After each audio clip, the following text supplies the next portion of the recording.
A la hora que usted esté escuchando este audio, es mi deseo que la bendición del Señor esté con usted.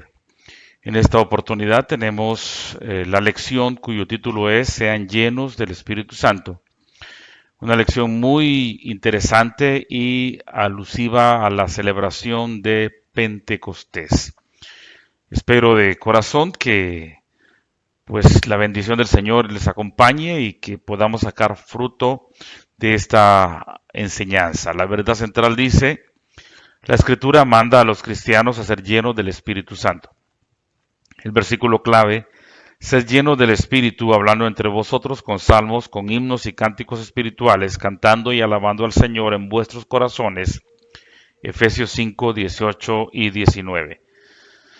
Por favor, tenga su Biblia abierta allí en primer lugar en Números capítulo 11 y luego conforme vaya el desarrollo de la lección, le agradezco que usted pues corrobore con su Biblia lo que acá se estará diciendo. Para algunos la palabra pentecostal los hace pensar en adoración entusiasta y manifestación de los dones del Espíritu. Otros ven en la palabra a los creyentes que valoran más la experiencia que las escrituras y que adaptan las enseñanzas de la Biblia para explicar la experiencia. En la lección de hoy veremos que la voluntad de Dios es que cada creyente sea lleno del Espíritu y también manifestar que la obra del Espíritu en el pueblo de Dios no comienza en Hechos 2, sino que desde la creación misma. En el principio, el Espíritu de Dios se movía sobre la faz de las aguas. Demostraré con la ayuda de Dios que no es realmente lo que la gente pueda pensar del pentecostalismo, sino tenemos un sustento bíblico y teológico que nos hace creer y confiar plenamente de que estamos en la verdad. Llenos del Espíritu, vamos a Números capítulo 11, versículos 24 al 29. Le repito, su Biblia a la mano sería excelente y la palabra de Dios dice así, Números 11:24. Moisés salió de allí y repitió ante el pueblo las palabras del Señor. Luego reunió a los 70 ancianos del pueblo y los hizo esperar alrededor del tabernáculo. Entonces el Señor descendió en la nube y habló con él, tomó del espíritu que estaba en él y lo puso en los 70 ancianos. Y cuando el Espíritu se posó en ellos, comenzaron a profetizar y no dejaban de hacerlo. En el campamento se habían quedado Eldad y Medad, dos varones sobre los cuales también se posó el Espíritu, aunque estaban entre los escogidos, no se habían presentado en el tabernáculo, sin embargo, comenzaron a profetizar en el campamento. Más adelante vamos a ver otros textos, pero es interesante esto, hermanos. Moisés informó al pueblo del plan de Dios, ¿verdad? De proporcionar líderes, no solo él, líderes que le ayudaran, líderes adicionales para cuidar a los israelitas. Después de una serie de quejas de los israelitas, Moisés le dice a Dios, yo no puedo soportar todo este pueblo, me es una carga demasiado pesada. ¿Verdad? En el versículo 14 de este capítulo 11 de Números. Entonces se selecciona 70 ancianos, hombres que habían demostrado ser líderes capaces. Ellos se reunieron con Moisés en el tabernáculo, donde el Señor tomó del espíritu que estaba sobre Moisés y puso el espíritu sobre estos ancianos. Ellos profetizaron como evidencia de que el espíritu estaba sobre ellos y no cesaron de profetizar. Las traducciones más modernas, como la nueva versión internacional, la nueva traducción viviente y la traducción del lenguaje actual, dicen que este fenómeno no volvió a repetirse. Y así lo traducen de manuscritos confiables. Entonces, fue una evidencia, algo manifiesto, ¿verdad? Algo que se podía escuchar y podían ver a los ancianos profetizar, hablar y hablar en el nombre de Dios, y fue una sola vez.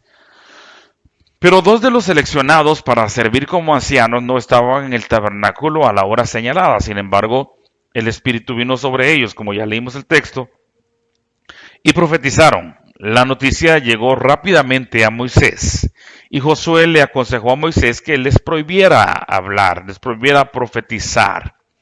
Josué tal vez pensó que la autoridad de Moisés podría verse socavada o afectada de alguna manera, porque los dos estaban fuera del campamento, no habían seguido el procedimiento adecuado, pero habían sido ungidos para el servicio igualmente. Probablemente no pudieron llegar a la hora indicada, ¿verdad? Es muy probable, pero Moisés vio este acontecimiento como algo positivo. Y él dice, como quisiera, es un deseo, ¿verdad? Que todo el pueblo del Señor fuera profeta y que él pusiera su espíritu en todos ellos. El Espíritu de Dios, hermanos, en el Antiguo Testamento, vamos a ver nosotros que no es activo de manera regular y consecuente en toda la historia de la nación de Israel. Pero tampoco aparece de manera al azar, ¿verdad? De manera fortuita, en absoluto. Más bien, la actividad poderosa del Espíritu de Dios se divide en 5 periodos claramente definidos en el Antiguo Testamento, los cuales corresponden a las fases críticas del desarrollo político y religioso de la nación. Estos periodos son los siguientes. El número 1, cuando se da la fundación de la nación. El Espíritu aquí, en este caso, ¿verdad? Y poco se dice que Moisés era un líder lleno del Espíritu Santo. Era un líder pentecostal, en nuestros términos, ¿verdad? Era un líder ungido. Y aquí vemos que los 70 ancianos que le van a ayudar también son ungidos con el Espíritu y profetizan. Pero no solo Moisés, también a aquellos artesanos que van a ayudar a confeccionar las ropas sacerdotales y también son los que van a hacer los utensilios del tabernáculo. También el Espíritu Santo vino sobre ellos. Y así podemos hablar de otros ejemplos. Aún el enigmático Balaam en este periodo también es un profeta de Dios y el Espíritu viene sobre él. El periodo de los jueces, ¿verdad? También nosotros vemos en el periodo de los jueces, hermanos, que fue una constante, ¿no? El pueblo estaba en opresión, clamaba a Dios, Dios levantaba a un juez, lo llenaba del Espíritu y hacía obras maravillosas. Vivía ese juez, gobernaba ese juez y la nación obedecía. Moría ese juez y la nación volvía al pecado. Los oprimían y la nación clamaba y Dios levantaba otro juez. Y todos ellos, los jueces, hermanos, incluyendo a Samuel, ¿verdad?, son llenos del Espíritu Santo para un trabajo especial. Y luego en la fundación de la monarquía, nosotros vemos a Saúl, también dice el texto bíblico de Samuel, Saúl entre los profetas. Usted recuerda cuando venía de buscar las asnas y que no las había encontrado, y se encontró con los profetas y comenzó a profetizar también. Y luego, ¿qué decir de David, hermano? Y en la época de Elías y Eliseo también, ¿verdad? Al grado que Eliseo dice, no te dejaré, no me voy a apartar de tu lado. ¿Y qué quieres que te haga? Le dice Elías, quiero una doble porción del Espíritu que hay en ti.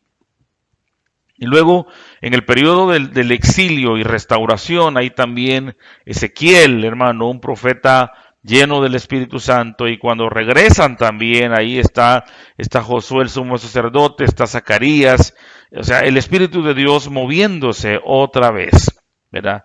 Entonces, no hay ninguna continuidad experimental en estos 5 periodos de la actividad poderosa del Espíritu. A excepción de la época de los jueces, ¿verdad? Que como les decía, cada juez fue lleno del Espíritu. Estos periodos de actividad poderosa están claramente definidos de manera cronológica, pero están separados por intervalos de hasta 2 siglos o más. Los textos muestran que el cesar de la experiencia carismática, ¿verdad?, o poderosa del Espíritu Santo en cualquier periodo nunca es algo permanente o irrevocable. La nación siempre puede esperar un derramamiento futuro del Espíritu, tal como lo predijeron los profetas.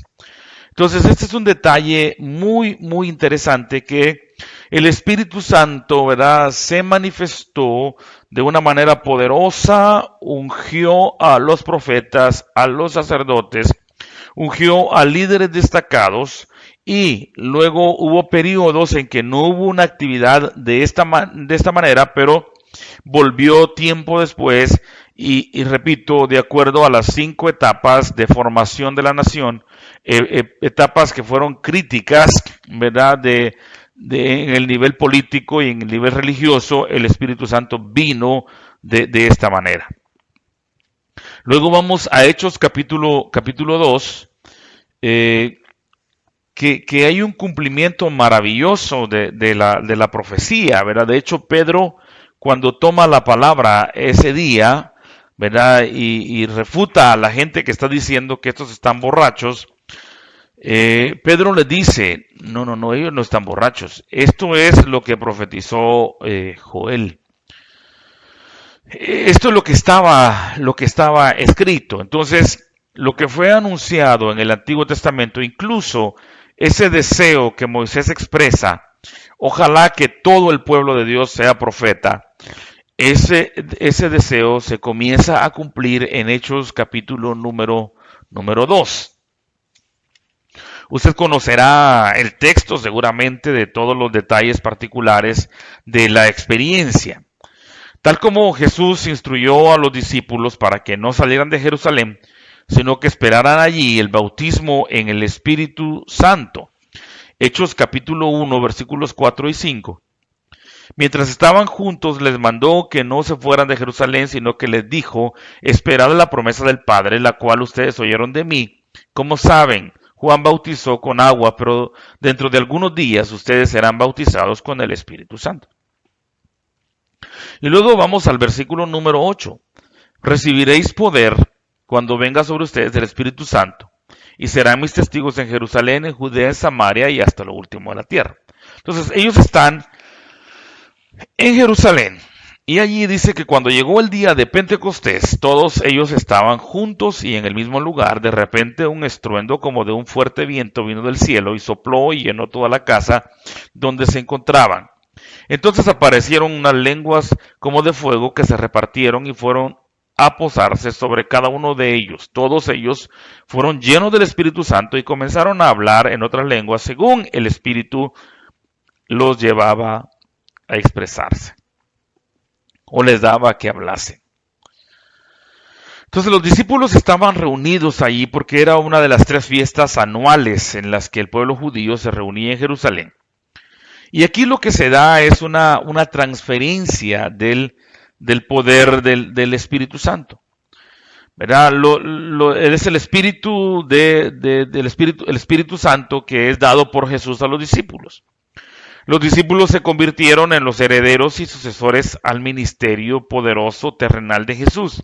Es decir, porque Jesús ha derramado el Espíritu sobre ellos, los discípulos van a continuar haciendo y enseñando las cosas que Jesús comenzó a hacer y a enseñar. Lucas utiliza las palabras bautizados, llenos, investidos, capacitados, etc. Y todas estas son sinónimos con algunos matices que se le agrega en cada definición, pero básicamente son sinónimos.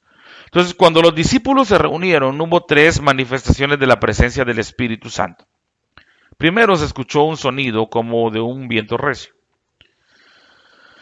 La segunda manifestación fue la aparición de lenguas repartidas como de fuego que se asentaban sobre cada uno de ellos. Y la tercera cosa es que cada uno comenzó a hablar en otras lenguas.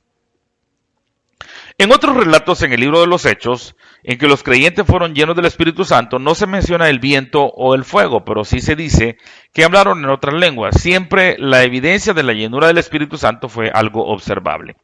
Y este es un detalle muy importante que voy a recalcar, hermano. El día que los ancianos en el desierto fueron al tabernáculo, dije que la llenura del Espíritu Santo, el descenso, la unción del Espíritu Santo fue algo observable. El día de Pentecostés fue algo observable también. No es algo teórico, no es algo que se acepta simple y sencillamente por fe. No, es algo que impacta la vida de las personas, es algo que impacta también hasta el cuerpo de las personas y es algo que los demás pueden observar, la investidura de poder por parte del Espíritu Santo. Así que comienza esta iglesia, una iglesia poderosa, hermano, una iglesia carismática, una iglesia llena del Espíritu Santo. Es lo que vemos nosotros en Hechos capítulo 2 y casi, digamos, en todo el resto del Nuevo Testamento. Pero Hechos capítulo 2 y versículo 41, dice la palabra del Señor. Fue así como los que recibieron la palabra fueron bautizados y ese día se añadieron como 3,000 personas, o sea, bautizados en agua, los cuales se mantenían fieles a las enseñanzas de los apóstoles y en el mutuo compañerismo, en el partimiento del pan y en las oraciones. Bien, mire, hermano, amigo que me escucha, esta era una comunidad llena del Espíritu Santo. Y son señales, digamos, si la evidencia física inicial es hablar en otras lenguas, estas, digamos que no son señales secundarias, son señales también, pero digamos así, a lo largo de la historia o de la vida de la comunidad llena del Espíritu. Aquí vemos las características de esta iglesia naciente y estas características también deben verse en toda comunidad llena del Espíritu. ¿Cuáles son esas características? Deseo de crecer en la gracia y el conocimiento del Señor Jesucristo.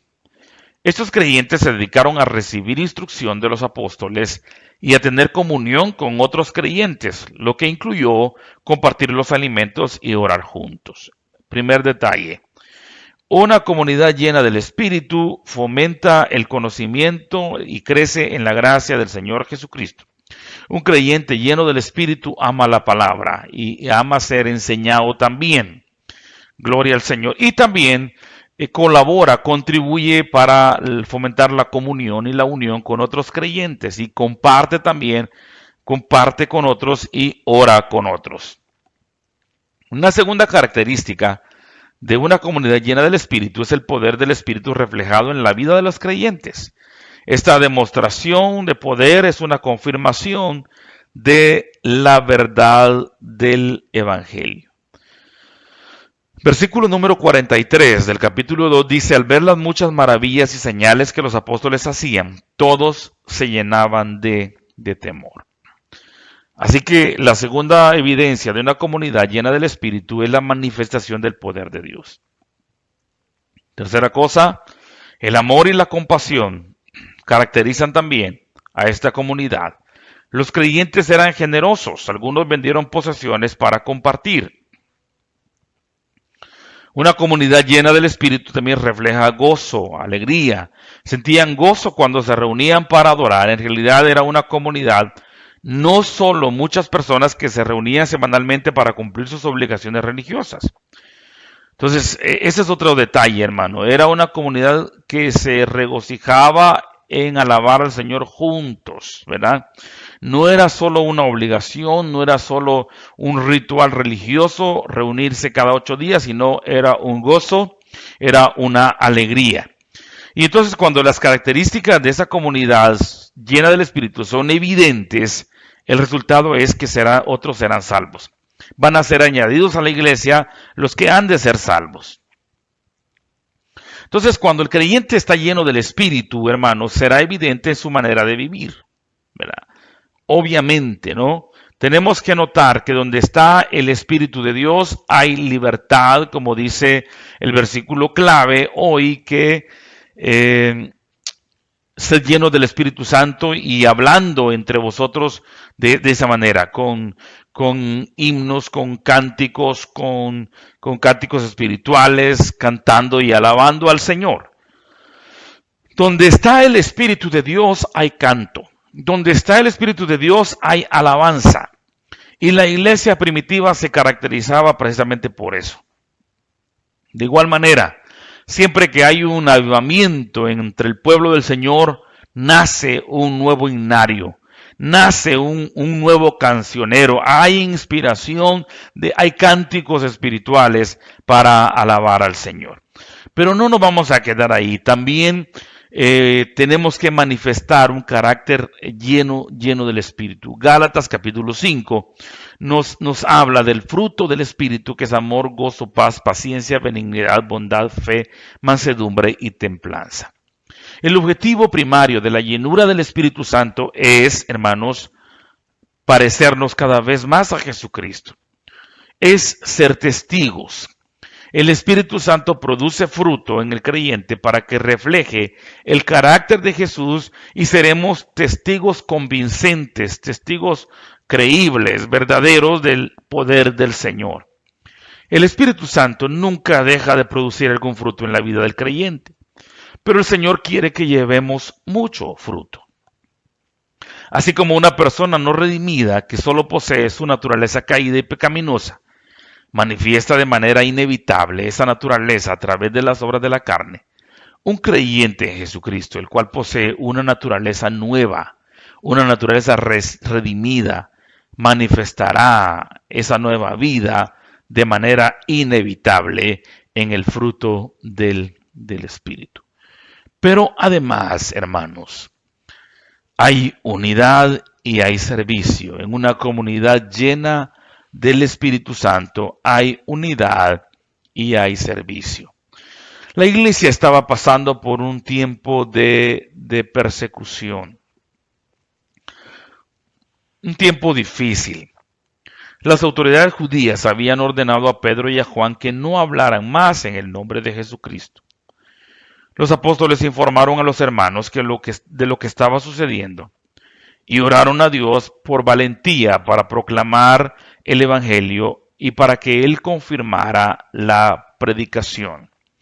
Y en el capítulo 4 de Hechos y versículo 31 dice que cuando terminaron de orar, el lugar donde estaban congregados se sacudió y todos fueron llenos del Espíritu Santo y proclamaban la palabra de Dios sin ningún temor. Gloria al Señor. Dios animó a estos testigos con otra demostración física de su poder y de su presencia, tal como lo hizo en Pentecostés.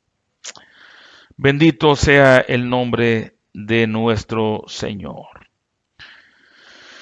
Los creyentes, hermanos, pentecostales, llenos del Espíritu Santo, eran creyentes de un mismo sentir y de un mismo pensar, y el espíritu de unidad se reflejaba en ellos, amados hermanos.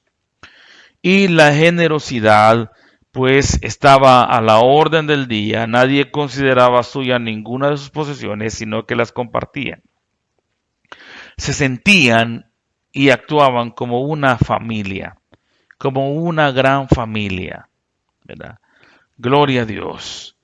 Cuando los no creyentes, hermano, observan a aquellos que dicen ser seguidores de Cristo y ven a personas que viven en unidad, y esa unidad se expresa a través del amor y la generosidad, y que los creyentes siguen la dirección del Espíritu Santo, entonces este es un testimonio, dije, poderoso de la verdad del Evangelio. Los creyentes en Cristo Jesús, hermanos, debemos seguir la dirección del Espíritu.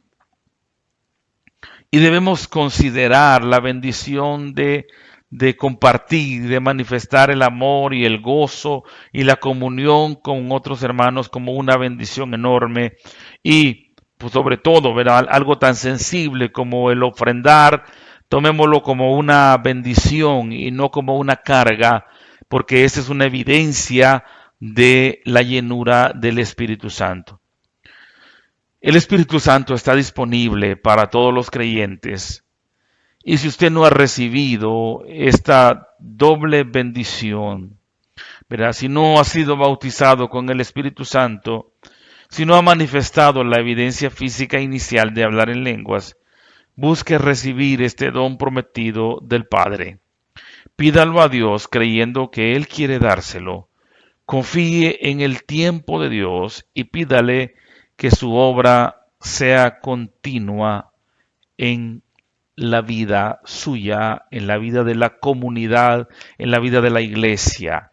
Tenemos esta bendición, amados hermanos. Ciertamente, desde que creímos, fuimos sellados con el Espíritu Santo. Somos propiedad. Pero aparte de eso, del Espíritu que ya mora en nosotros, necesitamos esa investidura de poder, ese avivamiento, ese fuego de Dios en nuestras vidas, hermanos, para que la vida espiritual pues tenga ese plus o ese gozo o esa alegría o esa determinación que agrada al Señor. Entonces, en el nombre de Jesús, amados hermanos, seamos llenos del Espíritu Santo. Que Dios bendiga sus vidas. Ha sido un placer compartir este tiempo. Dios les bendiga. Tú eres digno, Señor. Oh,